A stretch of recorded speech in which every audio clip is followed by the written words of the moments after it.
Bonjour chers collègues, bienvenue à la formation Profil du professeur Defleur.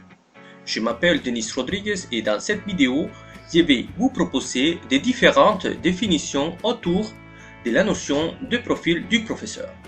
D'abord, il convient de voir à quoi on se réfère quand on parle de profil dans le domaine éducatif. Barriga définit le profil comme la description du professionnel. Il est composé de l'ensemble des connaissances et d'attitudes dont on a besoin pour devenir professionnel. Également, Arnas définit le profil comme la description des caractéristiques dont les professionnels ont besoin pour faire leur travail. Dans les deux définitions, le profil constitue une description des caractéristiques qui définissent un professionnel. Ensuite, Alfaro considère que les profils éducatifs regroupent l'ensemble des caractéristiques personnelles et des comportements qui mettent en évidence les valeurs, les capacités, les styles cognitifs et les patrons de comportement de l'enseignant. De son côté, Fernandez perçoit les profils comme la synthèse entre les savoir-être et les savoir-faire. Cela veut dire que les définitions des profils déjà présentées sont composées par deux mots-clés, qui sont description et caractéristique. Mais qu'est-ce qu'on va décrire ou caractériser? Par exemple, si l'on veut créer un profil du professeur Defleur, on va caractériser les compétences du professeur.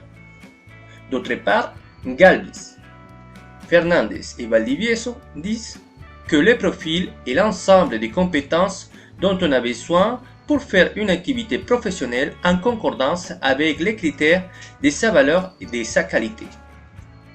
Dans cette définition, on ajoute les mots compétences en fonction du besoin et de la qualité professionnelle. Regardons maintenant la définition proposée par Becerra.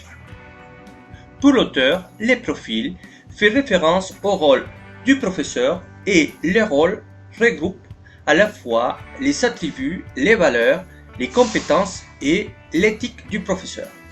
Nous pouvons voir que les attributs correspondent aux qualités distinctives associées au rôle de l'enseignant.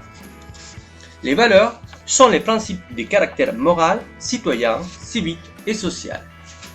Les compétences constituent les savoir-faire et les connaissances complémentaires déterminant du travail formatif. Elles sont divisées en compétences générales, basiques et spécifiques. L'éthique fait référence aux principes de caractère académique, le travail et professionnel. Maintenant que nous avons une idée plus claire de ce qu'est un profil dans le domaine éducatif, nous pouvons nous pencher sur le rôle de l'enseignant Defleur selon quelques auteurs. Selon Cook et Gruca, le rôle de l'enseignant est triple, car il doit être à la fois organisateur et gestionnaire des formations, conseiller des apprenants et interlocuteur des apprenants. Nous constatons ainsi que le rôle du professeur ne se limite pas à donner des cours. Ensuite, nous avons la définition proposée par Defay. Il explique que l'enseignant est un expert en différentes matières, en communication, en enseignement et apprentissage.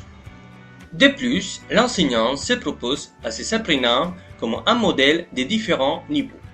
C'est un organisateur, un médiateur entre plusieurs personnes et instances et un coach. Donc, à partir de ces définitions, on pourrait proposer une définition propre et dire que le profil est un système de traits distinctifs qui comporte les attributs, les compétences et les valeurs de l'enseignant de français langue étrangère et qui sert à établir un référentiel pour améliorer les processus de formation, de capacitation, de spécialisation et d'actualisation des professeurs FLE. Voilà, on a déjà vu quelques définitions autour de la notion de profil du professeur qui nous seront utiles lors de la conception du profil du professeur FLE. Et pour vous, quelle est la définition de profil? Quel devrait être le rôle du professeur de français langue étrangère? N'hésitez pas à partager vos opinions. Merci pour votre attention et bonne continuation.